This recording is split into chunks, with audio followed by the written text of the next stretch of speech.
Pero si ya de por sí, hoy día, en pleno siglo XXI, resulta difícil definir lo que es o lo que no es una religión, la cuestión se complica aún más si se pretende conceptuar a los nuevos movimientos religiosos. Mirad, la sociedad pre-COVID, vamos a hablar, por bautizarla de alguna forma, la situación anterior a la pandemia del COVID, y digo anterior porque no sabemos cómo va a terminar esto, lo que parece claro es que nada va a volver a ser igual. Pero lo cierto es que anteriormente a la pandemia se decía que la sociedad se caracterizaba por una nota, que era la globalización. La sociedad estaba globalizada, teníamos elementos culturales de todas las partes del mundo. Comprábamos por internet productos que nos venían de la otra parte del globo y que nos llegaban a nuestra casa a la semana siguiente. Salíamos un fin de semana a cenar y podíamos elegir si preferíamos comida china, hindú, pakistaní o rusa. Claramente teníamos elementos multiculturales y eso también se notaba en el ámbito espiritual. Existe un auténtico supermercado de religiones y gracias a Internet es accesible a un simple clic desde casa. Puedes ver si un movimiento religioso te interesa, haces clic o metes lo que quieras en el buscador, miras a ver de qué se trata. A veces no hace falta ni que vayas a una sede física, sino que desde el ordenador puedes tener pues, unas oraciones o unos ritos o unos pensamientos o te puedes suscribir a una newsletter de forma que cada día en tu ordenador, en tu casa, pues recibes un pensamiento que te eleva o cosas así. Y cuando te dejas de interesar, cambias, te vas a otro. Pero no solamente es eso. Y es que incluso está la posibilidad de ordenarse como ministro religioso de manera online.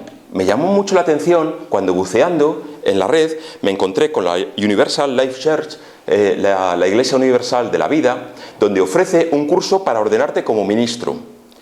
Pero encima, en Estados Unidos, cuando obtienes el título, se te permite oficiar matrimonios y se te permite oficiar funerales. Nada, te das de alta, pagas lo que tengas que pagar. Yo ahí ya no quise continuar porque digo, uy, cuidado la visa. Me quedé ahí, pero pagas el precio que fuere, haces el curso que sea, tienes un examen online y un título que te mandan a casa como ministro ordenado de la religión Universal Life Church. Es curiosísimo.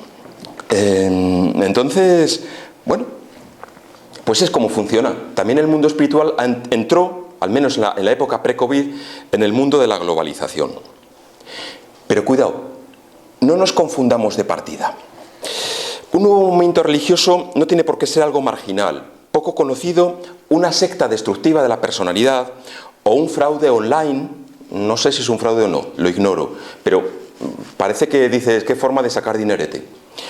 Digo, no tiene por qué ser un fraude online para obtener dinero de incautos. Y es que muchos historiadores académicos de las religiones catalogan como nuevos movimientos religiosos a organizaciones tan dispares como pueden ser el Opus Dei, la Iglesia de la Cienciología, los mormones, la Umbanda o la Fe Bahá'í, por citar unos pocos. Entonces la gran pregunta es, ¿qué tienen en común todos estos grupos? Bueno, pues vamos a verlo todos juntos. Otro profesor universitario, en este caso de la Universidad de Charleston, Estados Unidos, llamado Elijah Siegler, bueno, se llama así, afirma que lejos de poder darse una definición única de nuevo movimiento religioso, estos se caracterizan por 3 puntos, según él. Primero, nuevos movimientos religiosos, nuevos. Es decir, son relativamente nuevos en el sentido de que afloran a partir de 1830, fecha en la que Joseph Smith fundó la Iglesia de los Últimos Días, mormones para nosotros. Y la gran mayoría han surgido a lo largo del siglo XX y muchos de ellos de manos de filosofías New Age, nueva era. La nota New Age es muy importante porque se observa que de un modo u otro está presente una amalgama de creencias sobre yoga, meditación, astrología, gematología, canalizaciones espirituales, etcétera, etcétera, etcétera. Y esto, por ósmosis, se nos va pasando de unos a otros. No es raro que te vayas a hacer un retiro espiritual al monasterio de Batuecas, que está regido por monjes carmelitas, y una de las actividades sea hacer yoga. O sé hacer meditación, pero no como lo hacían los monjes anteriormente, de rodillas delante del Santísimo, sino en el suelo, en la postura del loto. Estas cuestiones se empiezan a generalizar para todo el mundo, sea cual sea tus creencias base. En segundo lugar, los nuevos movimientos religiosos tienen un trasfondo religioso. Bien, con toda la problemática que supone hablar o catalogar como religioso que os estoy avanzando. Con todo, Siegler se atreve a aventurar que estos movimientos no deberían únicamente dar respuestas íntimamente coherentes a las grandes preguntas del ser humano, sino que también, dice él, tendrían que ver con seres sobrenaturales o invisibles. Sea Dios, sean los ángeles, sean los espíritus, sea algo que está más allá de la física del ser humano, que está, por tanto, a un nivel de la metafísica. Yo estoy parcialmente de acuerdo con este punto, y es una opinión personal, porque ¿cuántas iglesias hay, o movimientos, donde no se da esta relación con seres sobrenaturales? Por ejemplo, el movimiento raeliano, que es una religión ovni. Los extraterrestres no tienen por qué ser sobrenaturales ni invisibles. No, yo creo que se acercan, no lo sé porque no he visto ninguno, ojalá, pero yo creo que se aproximan más a lo material, a lo encarnado. A lo mejor con un tipo de materia que a nosotros nos resulta extraña, pero desde luego no sobrenaturales. O la iglesia de Satán, de la que luego hablaremos. La iglesia de Satán curiosamente es atea, no es que adoren a Satán como un ente. Tiene luego otra problemática que luego comentaré, pero está constituida como iglesia oficial y si tú eres adepto de esa iglesia y haces una donación, se te deduce en tu declaración de la renta en los Estados Unidos porque se considera una iglesia oficial. Entonces, yo creo que no cumple el segundo punto, pero lo dice Siegler y bueno, pues vamos a respetarlo. Y la tercera, y esto me parece muy curioso, afirma Siegler que a diferencia de las iglesias tradicionales, todos están en tensión con la sociedad en uno o en otro grado. Pensemos a lo mejor en la controvertida figura del fundador del Opus Dei, que ahora ya no tanto desde que fue canonizado por Juan Pablo II, pero anteriormente, continuamente en la prensa, era criticado. ¿Vale? O la iglesia de Cienciología, pues lo mismo. Habitualmente en la prensa siempre salen críticas o salen cuestiones un poco contradictorias. O movimientos neopaganos, lo mismo. Es decir, de alguna forma o de otra, dice Siegler que siempre están en tensión con la sociedad, a diferencia de las iglesias oficiales. A estas tres características me atrevo yo a añadir una cuarta, y es opinión personal, con lo cual igual estoy equivocado, pero yo os lo transmito y cada uno, pues, opináis. Por lo que yo puedo observar, es un hecho la escasa fidelidad que normalmente los adeptos a un movimiento religioso mantienen a los mismos. Y de hecho, lo habitual es que uno pase de un movimiento a otro a lo largo de su vida, incluso varios. Y en esa trayectoria se vaya quedando con elementos de aquí y de allá. No siempre de una forma coherente, muchas veces mezclados y muchas veces creándole una confusión mental impresionante. Y esto lo vemos en esta casa también. ¿Cuántas veces nos encontramos con personas que vienen buscando un camino espiritual, nos piden pues ayuda o consejo o empiezan a frecuentar nuestras reuniones, se les explica pues las bases del espiritismo, el libre albedrío, las cuestiones, la vida una vez que desencarnamos, etc. Y parece que lo entienden, pero de repente pasados 3 meses o 3 años te sueltan como quien no quiere la cosa, que claro que según su carta astral les va a pasar esta enfermedad, porque es así. Entonces, claro, te armas de paciencia y dices, bueno, vamos a ver, influencia no es lo mismo que determinismo, y lo explicas, no sé qué, pero te das cuenta que en su subconsciente se han quedado con enseñanzas del pasado que no han sabido o superar, o no han sabido resolver, o que intentan de una forma forzada hacer que todo sea compatible.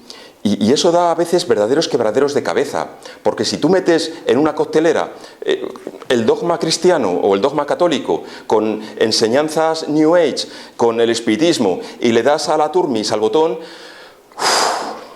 la vida se te complica mucho, porque no se entiende nada, y esto es un problema, y ninguno estamos libres. Yo el primero, que tengo mi trayectoria. Al final tienes que resolver las cosas, pero muchas veces te tienes que sentar tranquilamente y tienes que quitarte piedras de la mochila, porque si no, no avanzas. Yo creo que es parte de nuestro proceso, pero a veces es doloroso. Bueno, pues a mí me parece que es un punto adicional que se da bastante en los nuevos movimientos religiosos.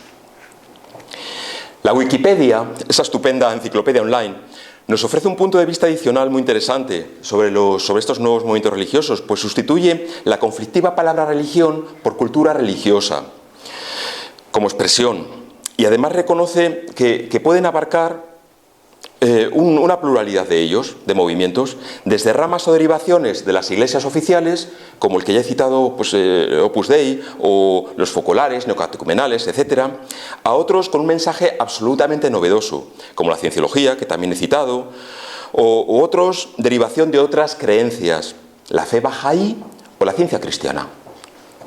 Pues bien, vamos a ver, dada esta doble introducción, por una parte he hablado de simbología y ahora de nuevos movimientos religiosos, vamos a ver qué símbolos han adoptado estos movimientos para utilizarlos para ser reconocibles frente a la sociedad. En este punto es un buen momento para dejar claro que este estudio lo voy a realizar desde la fenomenología, que es una forma que utilizan los historiadores, sobre todo los historiadores de la religión, para no implicarse con el objeto analizado. Es decir, vamos a verlo desde fuera, vamos a analizar algunas creencias, pero sin juzgarlas.